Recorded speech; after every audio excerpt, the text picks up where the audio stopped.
வீடியோவில் சூப்பராக இந்த வெதருக்கு ஏற்ற மாதிரி ஒரு கத்திரிக்காய் தொக்கு பார்க்கலாமா? நித்த நித்த நெல்லிச்சோறு நீ மணக்கும் கத்திரிக்காய், நேற்று வச்ச மீன் குழம்பு என்ன இழுக்குதையா. மீன் குழம்பு இன்றைக்கி வச்சு மறுநாள் சாப்பிட்றப்ப நல்ல டேஸ்ட்டாக இருக்கும். கத்திரிக்காய் தொக்கு அப்போவே வச்சு அப்போவே சாப்பிடுங்க. நெய் போல் அட்டகாசமாக இருக்கும். கடையில் 3 ஸ்பூன் அளவுக்கு எண்ணெய் ஊற்றிக்கிட்டேன். கடுகு, ஜீரகம், உளுத்தம் பருப்பு கூடவே உப்பையும் போட்டு வெங்காயம் தக்காளி நல்லா குழைந்து வெந்து வர்றதுக்கு மூடி போட்டு ஒரு 10 நிமிஷம் குக் பண்ணிக்கலாம்.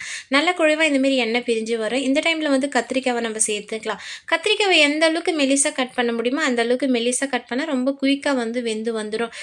நல்லா மூடி போட்டு கத்திரிக்காய் நல்லா குழைவாக வெந்து பார்த்துக்கு காரத்துக்கு தகுந்த மாரி 2 ஸ்பூன் அளவுக்கு குழம்பு மிளகாத்தூள், 1/2 ஸ்பூன் அளவுக்கு மஞ்சத்தூள் ஆட் பண்ணிக்கிட்டேன். எங்கள் ஊர் ஸ்டைலில் இது காரக்குழம்பு கத்திரிக்காய் தொக்குன்னு சொல்லுவாங்க. உங்கள் ஸ்டைலில் எந்தமாரி சொல்லுவாங்கன்னு சொல்லி கமெண்ட் பண்ணுங்கள். தேவைக்கேற்ப தண்ணி ஊற்றி 10 நிமிஷம் நல்லா கொதிக்க வச்சுக்கலாம். நல்லா எண்ணெய் பிரிஞ்சு வர அளவுக்கு கொதிக்கணும். அப்போ தான் நல்லா டேஸ்ட்டாகவும் இருக்கும். கொத்தமல்லி இலை தூவி